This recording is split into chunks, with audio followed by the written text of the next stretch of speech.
Hello everyone, I'm Mom from Book Reviews by Mom and Kids, and today I would like to make some sort of compilation of the books that I recently read and that I just stuck in my mind that I remember them so well, and therefore wanted to share them with you. So stay with me.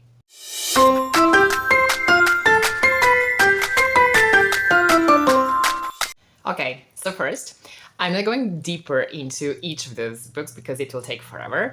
I'll just stick with my own opinions and why exactly they stuck to my memory after, let's say, months of reading them.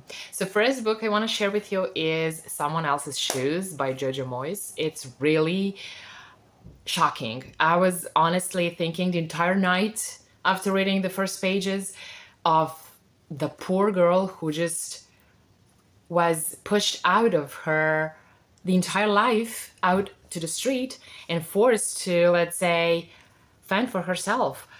Can you imagine you live like a high level life, you're married to a rich businessman, you lived in, several places, you have everything you can imagine having, you have all the designer clothes wear and everything. So, and you have husband, you have son, son is somewhere places on college, you're just living your life. And then one morning, you're locked out of your door.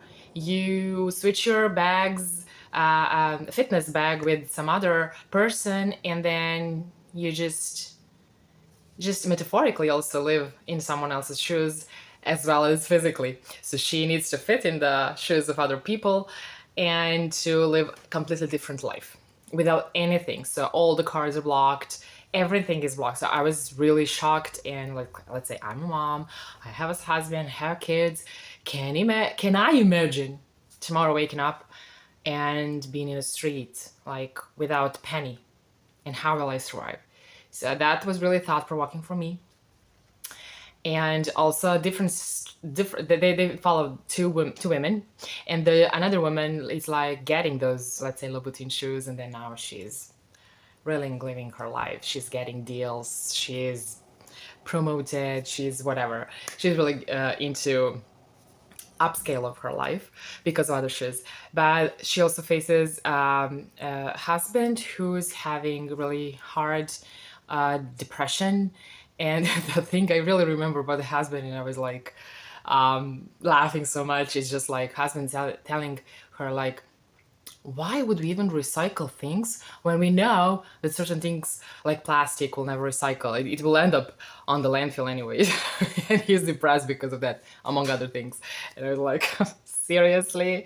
You're depressed because plastic's not gonna recycle? It was really, I don't know, fun.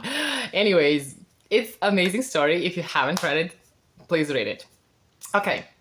Now another book that stuck with me is First Light Wins by Ashley Eston. And it was really another kind of shocking because I don't usually read lots of thrillers and fast-paced books and some kind of actions. I was amazed what kind of Evie Porter, the girl in the main character, is. So she's really, really, really, really smart and brilliant and fast thinking, and how she was always one step ahead of everything that's gonna happen, and like dealing with such, let's say, corporations and or groups of people who are in that criminal business for so long, and now she's working for them, but also working against them. So I was really almost scared. I was just like, I wouldn't survive in that environment for sure, and I wouldn't definitely come up with the solution that she came up at the end. So I was, you know, uh, admiring her a lot, and I really, really like the end. I really like the guy who knew some things about her, and still he was gentle towards her. The guy she dated. Anyways, I wouldn't spoil it further. I will switch to the next one, but you please comment below if you really liked some things about this book, or what's your thought about First Light Wins. Okay.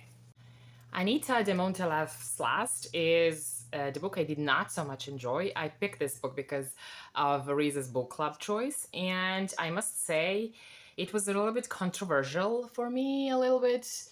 Um, you know, I'm a woman and I would, let's say, be expected to support him, but I just didn't understand Anita in that book. She's a Cuban girl who was married to a famous artist, and then she's just jealous to him, and he's jealous of her, and they're having such a ill relationship and marriage, and they just fight who's gonna hurt the other more, and who's gonna be better artist, who's not. And even after her death, she's chasing him, and she's just not leaving him alone because of, I don't know,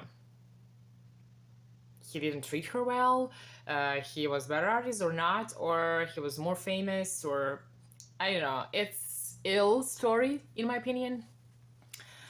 But I do remember some major plots after reading it, and yeah, if you're seeking for some kind of thought-provoking book, that's gonna be it. So read it, or if you read it, comment below, let me know what you think.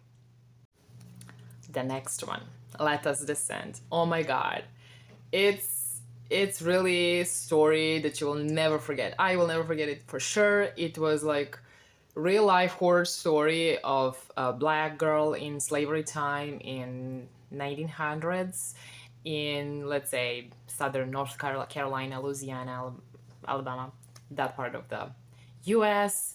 Black girl who, mother was raped, and she's just a child of a landlord she lives and works for, and then she's also being tried to be raped by her father, if that can be told. I mean, he's not a father, he's just what the maker, what her mother calls him. And or it's just a story of horror that the slavery people lived at that time. I mean, you always heard of stories like what happened and what the black people endured, but it's different when go through one person's life, and I mean, this is obviously fiction, but I bet the story similar to this really happened, and maybe even much worse, and that we actually never know of. And I'm really sorry for those people, what they endured, and I was really shaken, I must admit. I couldn't sleep. I was thinking about it. I was so sorry for Anise, for the girl who suffered such a life, and I was so happy that she sort of found some sort of happy ending, because those people don't have any true happy ending, but some kind of escape of those torments and such a life that I mean, that await for the Anise, the black girl. This was a really strong story, and I deeply loved it and appreciated, and that's probably the most thought-provoking and, I don't know, emotion-provoking story for me. And I would really like you to read it. It's not just chosen for Oprah's Book Club for no reason. So this one pick is really a good one. And the last book that I will share with you today is The House of Eve, also Reese's Book Club pick, and I would like to share with you my opinion about it. It's the thing is that it follows the lives of two black girls in, let's say, 1950s, let's say, and one girl who has luck to get to the college, get married to a doctor, and the guy who really loves her and supports her in every way, and another girl who is not that lucky, who lives in another part of the US, and who is really smart, and which is dreams her to be a doctor, and she's smart. She doesn't have any support from family or any significant one, but she made it at the end, at the cost of losing her child. And on the other part, the girl who is fortunate, let's say, she doesn't have any fortune with the babies.